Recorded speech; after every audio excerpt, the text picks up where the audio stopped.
ជាស្នេហាជួបគ្នាដំបងជានាងដតៃតែហាក់ដូចវាសនាតាំងតែងchờ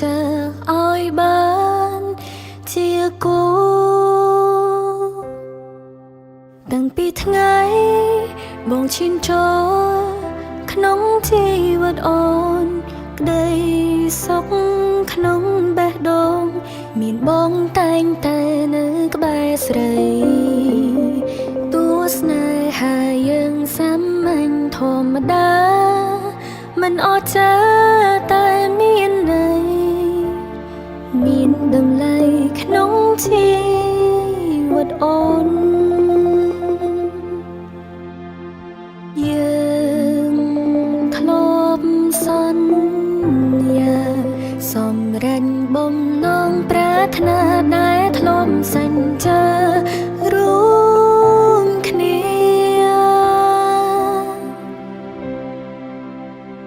ជាស្នេហាសាមញ្ញធម្មតាជាស្នេហ៍ដែលអូនប្រាថ្នាស្នេហាបងផ្ដល់ឲ្យស្រីគ្មានអ្វីអាចកាត់ថ្លៃ